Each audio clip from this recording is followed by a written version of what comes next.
Assalamualaikum warahmatullahi wabarakatuh. Selamat pagi dan salam sejahtera buat kita semuanya. Perkenalkan, nama saya Erpiani Siregar. Saya merupakan salah satu staf dosen di program studi Teknologi Hasil Pertanian Fakultas Pertanian Universitas Riau. Saat ini saya sedang mengikuti program sertifikasi dosen yang merupakan bagian dari pengembangan kompetensi profesional di bawah Kementerian Pendidikan Tinggi, Sains dan Teknologi tahun 2026. Pada kesempatan kali ini, saya akan menjelaskan mengenai penyusunan dokumen pernyataan diri dosen dalam unjuk kerja Tridharma Perguruan Tinggi atau PDD UKT-PT di bawah Kementerian Pendidikan Tinggi, Sains dan Teknologi tahun 2026. Adapun mata kuliah yang akan saya sampaikan pada kesempatan kali ini adalah mata kuliah Kimia Pangan dan Hasil Pertanian dengan kode FVT 2134. Saya merupakan salah satu dosen pengampu. Capaian pembelajaran lulusan program studi Teknologi Hasil Pertanian Fakultas Pertanian Universitas Riau yang dibebankan pada mata kuliah ini adalah tepatnya pada CPL 2, di mana diharapkan mahasiswa mampu menerapkan prinsip kimia dan analisis pangan hasil pertanian. Mata kuliah ini merupakan mata kuliah wajib yang diselenggarakan pada semester ganjil dengan beban studi 3 SKS, terdiri dari 2 SKS teori dan 1 SKS praktikum. Mata kuliah ini dirancang untuk memberikan pengetahuan mendasar hingga lanjutan mengenai prinsip-prinsip kimia pada bahan pangan ataupun hasil pertanian. Metode pembelajaran yang saya terapkan pada perkuliahan ini yaitu metode pendekatan case-based learning dan collaborative learning yang menekankan dan melibatkan keaktifan mahasiswa melalui analisis kasus, diskusi kelompok, kuliah interaktif, serta presentasi. Metode ini dirancang agar mahasiswa tidak hanya memahami teori, tetapi juga mampu menerapkan pengetahuan tersebut dalam menyelesaikan permasalahan nyata yang ditemukan pada kehidupan sehari-hari. Media yang saya gunakan dalam perkuliahan ini yaitu video pembelajaran interaktif seperti YouTube, di mana video dapat disisipi pertanyaan sehingga mahasiswa tidak hanya menonton tetapi juga merespon konsep seperti reaksi Maillard ataupun denaturasi protein. Selain itu, juga saya menggunakan media interaktif kuis cepat seperti Quizizz ataupun Kahoot untuk mengetahui respon cepat mahasiswa. Adapun RPS dan materi seperti slide telah saya sediakan di Google Classroom di mana mahasiswa bisa mengakses kapan saja. Di akhir perkuliahan, diharapkan capaian pembelajaran mata kuliah yang diperoleh mahasiswa telah dirangkum ke dalam beberapa CPMK, yaitu CPMK 1, mahasiswa mampu menjelaskan komposisi bahan pangan dan hasil pertanian. CPMK 2, mahasiswa mampu menganalisis sifat dan perubahan kimia karbohidrat, protein, lemak, vitamin, dan mineral pada bahan pangan. CPMK 3, mahasiswa mampu menerapkan konsep bahan tambahan pangan, pigment, flavor, dan enzim. Adapun materi yang dipelajari mencakup yang pertama, pengantar kimia pangan, yang kedua, komponen utama bahan pangan seperti air, karbohidrat, protein, lemak, vitamin, dan mineral. Yang ketiga, sifat fungsional dan perubahan kimia selama pengolahan. Yang keempat, bahan tambahan pangan. Yang kelima, pigmen dan perubahan warna, flavor, dan enzim. Yang keenam, dilakukan studi kasus yang berkaitan dengan kimia pangan dan hasil pertanian. Penilaian dalam mata kuliah ini dirancang secara komprehensif untuk mengukur pencapaian pembelajaran mahasiswa secara menyeluruh, baik dari aspek kognitif, afektif, maupun keterampilan. Komponen penilaian terdiri dari beberapa unsur yang saling melengkapi. Komponen penilaian mata kuliah terdiri atas partisipasi aktif mahasiswa sebesar 25%, studi case ataupun project sebesar 25%.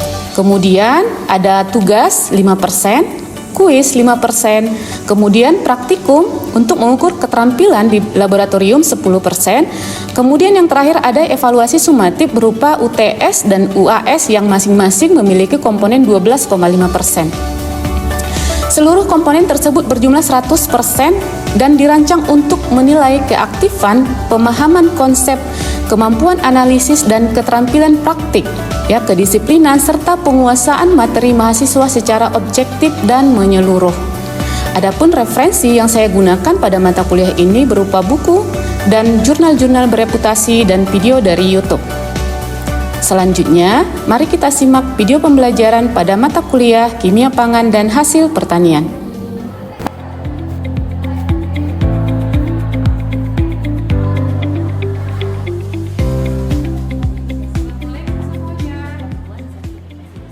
Assalamualaikum warahmatullahi wabarakatuh. Waalaikumsalam warahmatullahi wabarakatuh. Selamat pagi dan salam sejahtera buat kita semuanya.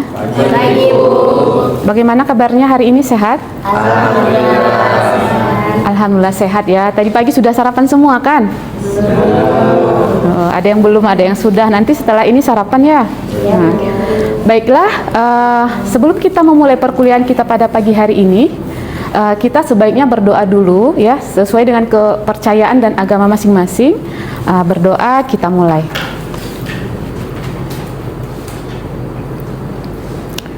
Baiklah, berdoa selesai ya. Semoga nanti setelah melewati perkuliahan ini, apa yang kita diskusikan ya, yang kita sampaikan, yang saya sampaikan itu bermanfaat untuk kita semuanya ya. Baiklah, sebelum kita memulai materi kita pada minggu ini atau pada hari ini, kita absen dulu Desmond. Siapa yang tidak hadir pada hari ini? Hadir semua, alhamdulillah ya. Baiklah, seperti biasa ya, pada minggu ini pembahasan kita tentang protein. Nah, minggu lalu kita juga sudah membahas tentang senyawa makromolekul yang lainnya, yaitu apa? Karbohidrat. Nah, karbohidrat itu termasuk polimer ya, yang sangat kompleks sekali ya. Dia diklasifikasikan menjadi ada yang monosakarida, yang disakarida, oligosakarida, dan polisakarida ya. Nah, kemudian ada yang masih ingat tidak apa sih perbedaan dari klasifikasi dari karbohidrat tersebut? Ada yang bisa menjawab? Oke, silahkan Laras. Kalau monosakarida dia memiliki rantai yang sederhana, Bu. Dia paling sederhana sehingga dia bisa langsung digunakan sebagai sumber energi. Kalau disakarida dia merupakan gabungan dari dua monosakarida. Dia harus dipecah terlebih dahulu sebelum bisa digunakan oleh tubuh. Sedangkan polisakarida dia merupakan rantai yang panjang, berfungsi sebagai cadangan energi atau sebagai komponen struktural. Contohnya seperti pati pada tanaman dan selulosa pada dinding sel. Oke, benar sekali ya. Oke, ya benar sekali ya Laras ya. Jadi karbohidrat itu dia ya diklasifikasikan ada yang monosakarida yang paling sederhana, contohnya tuh glukosa ya. Jadi ketika kita konsumsi itu langsung yang diserap oleh tubuh kita dan digunakan sebagai energi. Ada yang disakarida, yang oligosakarida, ada yang poli ya, yang sering kita temukan pada apa? Pati-patian ya, tepung juga. Jadi itu perlu dilakukan pemecahan dulu menjadi molekul yang lebih sederhana supaya digunakan oleh tubuh kita untuk menghasilkan energi. Nah, kemudian seperti yang kita ketahui ya, Indonesia hampir 90% sumber energinya itu dari karbohidrat. Jadi sering kita temukan sehari-hari. Ayo, siapa yang tahu ya, pada makanan sehari-hari yang kita konsumsi itu sering ya kita temukan karbohidrat ini. Apa saja contohnya? Siapa yang tahu? Oke, merci.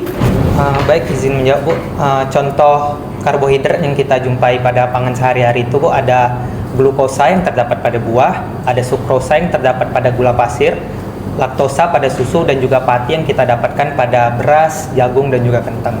Oke, ya benar sekali ya Mercy ya, bahwa banyak sekali nih sumber karbohidrat yang kita temukan pada makanan kita sehari-hari ya. Makanya seringkali kita itu ya mengkombinasikan karbohidrat dengan karbohidrat ya. Misalnya kita makan nasi pakai mie gitu ya. Padahal sumber kalori itu tidak hanya karbohidrat, apa saja dia?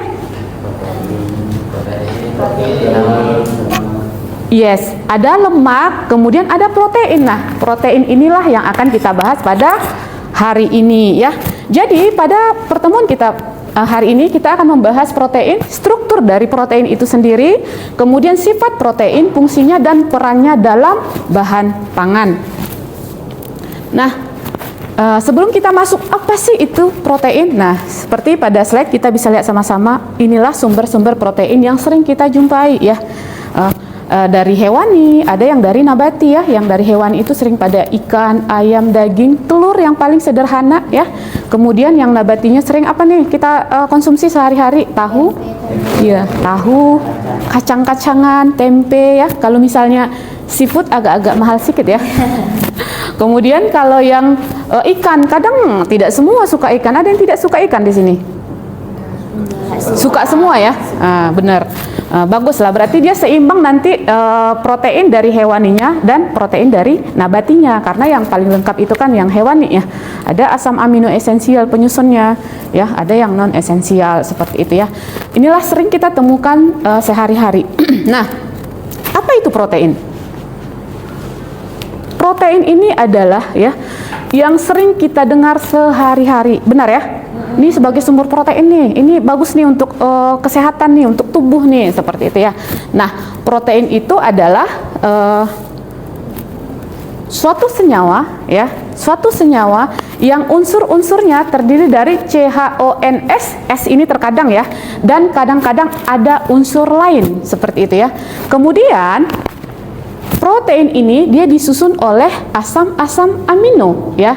Ya, asam-asam amino, di mana ketika asam-asam amino ini termasuk dari monomer protein ini berikatan satu dengan yang lainnya disebut dengan ikatan peptida, termasuk ikatan kovalen, ikatan yang kuat. Nah, setiap asam amino ini memiliki gugus fungsi. Masih ingat?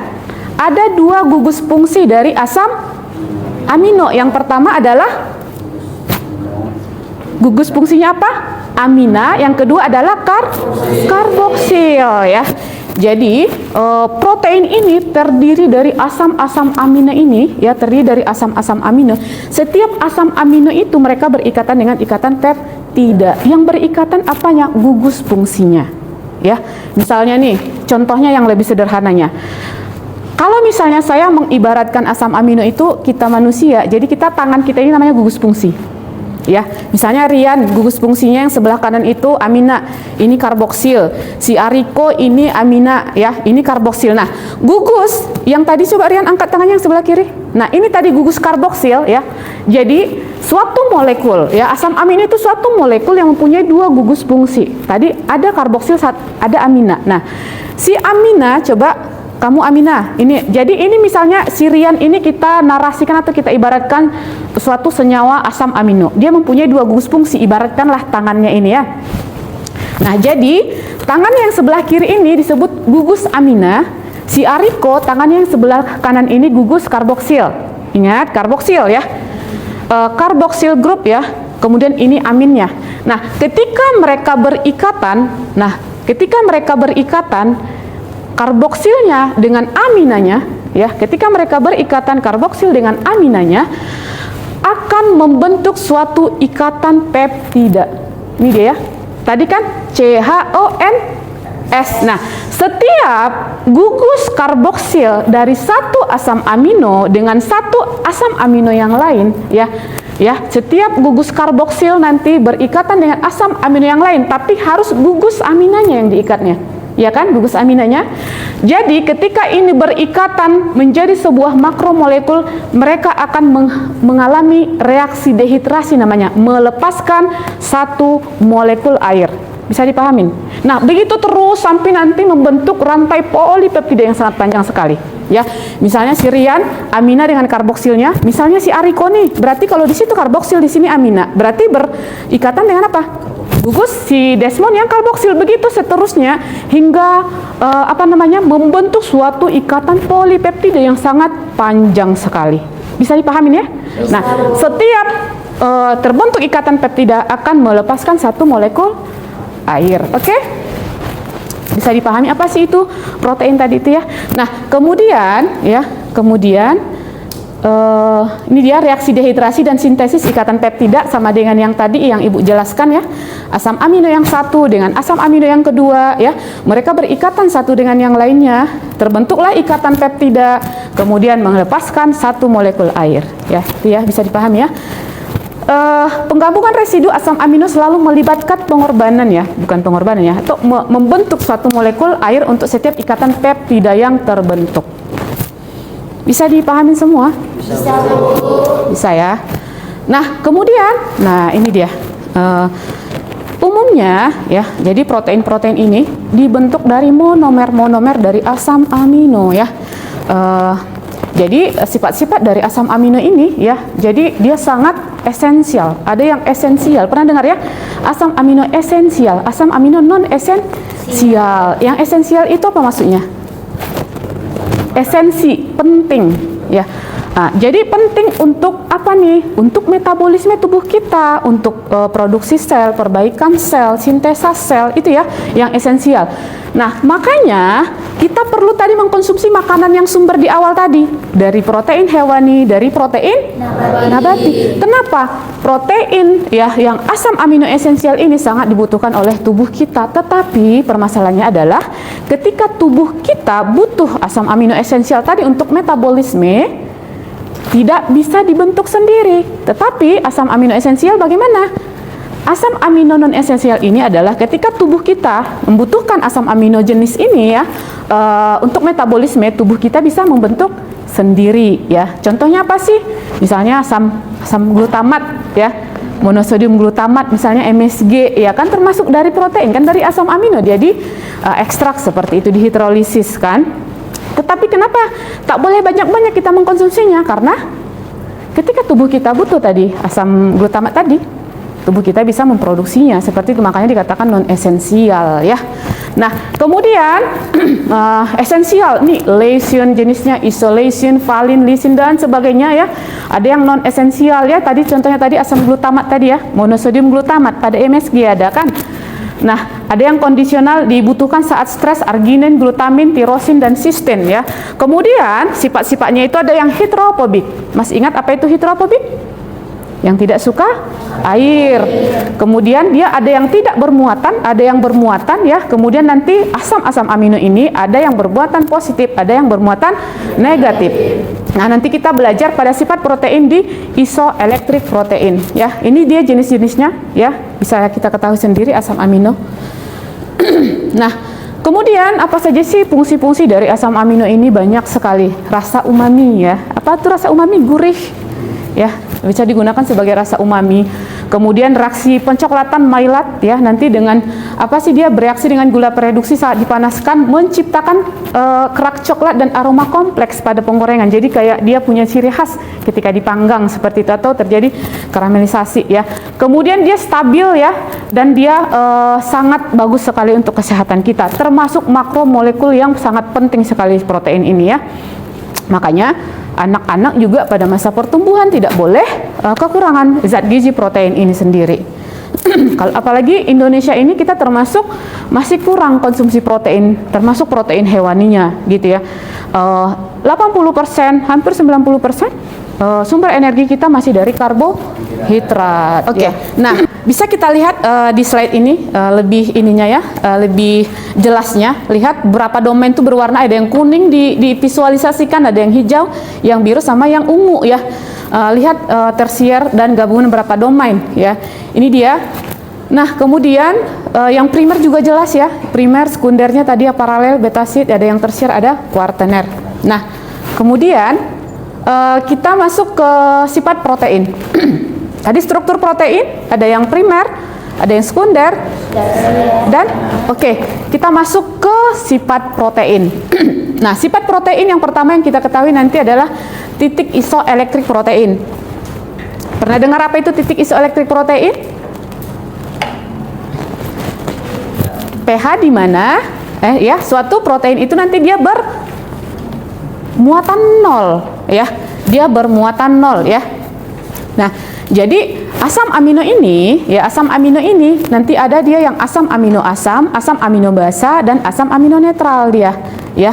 Yang pH-nya berapa? Misalnya kalau yang asam itu berarti di bawah 7, kalau misalnya yang basa itu di atas 7. Nah, jadi ketika sebuah protein atau asam amino ya, karena protein itu terdiri dari asam-asam amino ya, mencapai titik isoelektrik proteinnya ya, mencapai titik isoelektrik proteinnya ketika muatannya 0, maka cenderung si protein tadi tidak mau berikatan dengan air. dia tidak mau berikatan dengan air, dia cenderung berikatan sesama dia. Oke, jadi tadi setelah kita menjelaskan apa itu protein, struktur protein dan sifat protein. Nah, banyak sekali permasalahan protein ini yang kita lihat di kehidupan sehari-hari. Nah, jadi hari ini kita ada kasus ya. Jadi kita bagi 3 kelompok dulu. Silahkan duduk, kita bagi 3 kelompok, ambil posisi. Oke, kita bisa lihat di slide ya. Ini ada kasus. Ya, ada kasus yang sering kita temui. Nanti kalian diskusikan dan cari alternatif pemecahannya ya. Pemecahan masalahnya seperti apa ya. Silahkan berdiskusi ya. Tadi sudah ada ketua kelompoknya. Ya, didiskusikan bersama-sama ya.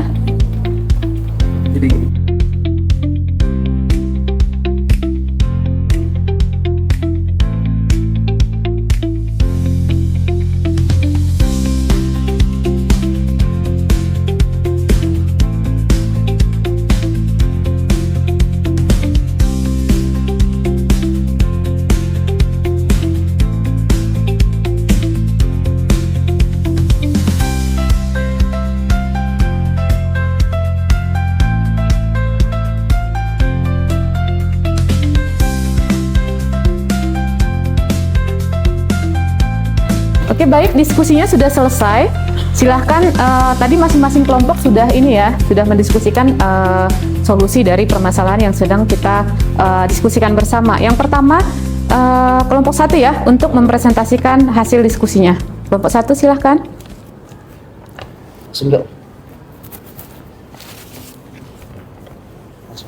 Oke, terima kasih kepada Ibu yang telah memberikan waktu dan kesempatan untuk kelompok kami untuk menyampaikan jawaban dari hasil diskusi yang telah kami lakukan.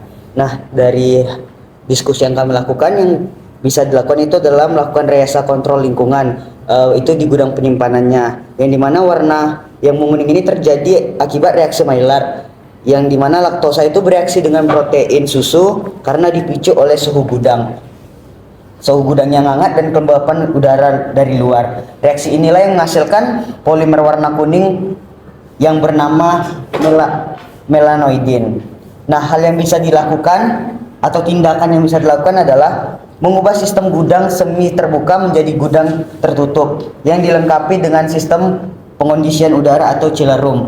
Alasannya menurunkan dan mengunci suhu ruang penyimpanan secara konstan di bawah 20 derajat Celcius. Suhu rendah akan menurunkan energi aktivasi reaksi kimia antara laktosa dan lisinnya, sehingga efektif menghentikan pembentukan polimer melanoidin serta menjaga kondisi lisin agar tidak terus menyusut. Terima kasih.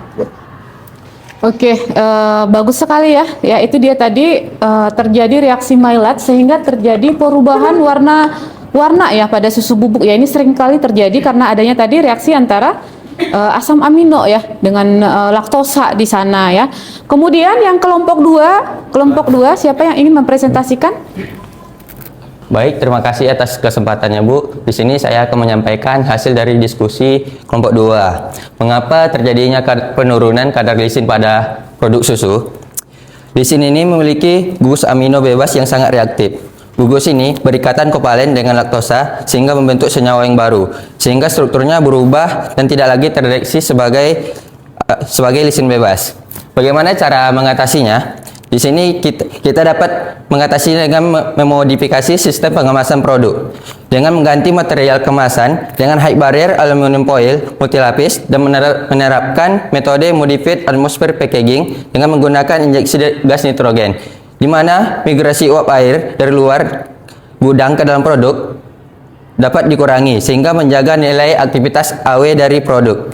Terus dari modifikasi ini dapat melakukan pengusiran oksigen oleh nitrogen dan menekankan reaksi oksidasi lemak yang seringkali memicu percepatan laju pencoklatan non-enzimatis pada protein susu. Oke.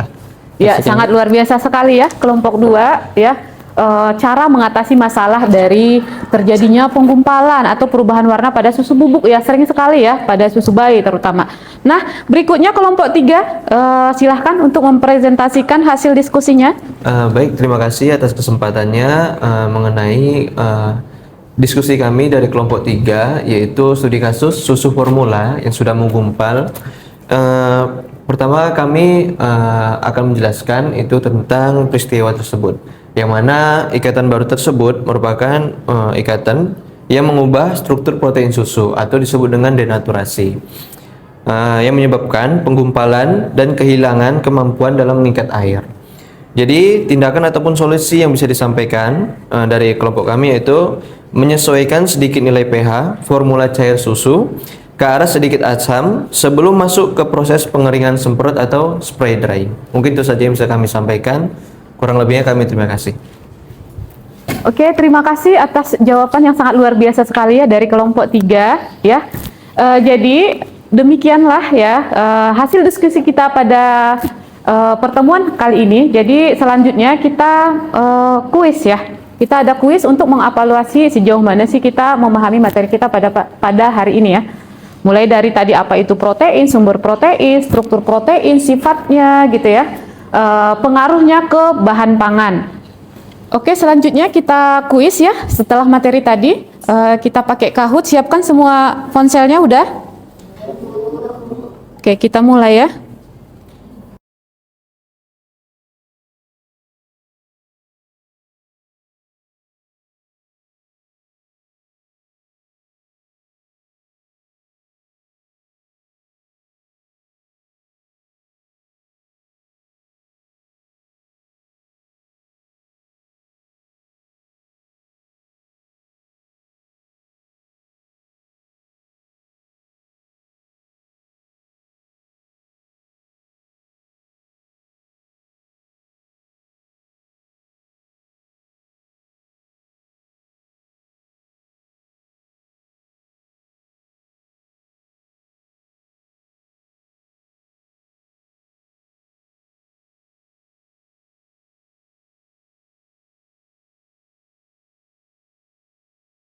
Ya, udah selesai ya tadi kita kuis, hasil yang sangat memuaskan, yang paling tinggi Desmond ya, kita kasih aplaus dulu untuk Desmond. Yang kedua Mercy dan yang ketiga Faizal ya. Ya, jadi berarti nilainya sangat-sangat tinggi sekali, pemahamannya sudah tercapai hampir 90% ya. Nah, jadi mungkin sebelum kita menutup materi kita atau pertemuan kita pada kali ini, siapa yang bisa menyimpulkan materi kita hari ini? Oke, silahkan Faika. Izin menjawab, Bu. Jadi protein itu merupakan komponen yang sangat penting di bahan pangan yang tersusun dari 20-22 asam amino dan berperan penting pada nilai gizi, tekstur maupun flavor pada bahan pangan. Nah, terdiri dari beberapa struktur misalnya primer, sekunder, tersier dan juga quaterner, dan itu sangat berpengaruh pada sifat dan juga fungsinya. Dalam bahan pangan, protein itu bisa terdenaturasi akibat panas, penambahan senyawa kimia maupun perubahan pH yang ekstrim sehingga sifatnya itu ikut berubah juga. Jadi menurut Faika sendiri, pemahaman tentang protein itu sangat penting karena dapat mengendalikan mutu dan menghasilkan pangan yang sangat aman untuk kehidupan sehari-hari. Iya, iya. Ya, terima kasih, sangat luar biasa sekali ya. Oke, demikianlah pertemuan kita pada hari ini ya. Semoga apa yang kita diskusikan, apa yang saya sampaikan tadi bermanfaat untuk kita semuanya ya. Apabila ada kata yang salah, saya mohon maaf. Jangan lupa tugasnya, ada tugas ya, sudah Ibu kasihkan linknya di WA group ya, Desmond ya. Nanti ada di Google Classroom, nanti dikerjakan dikumpul minggu depan ya.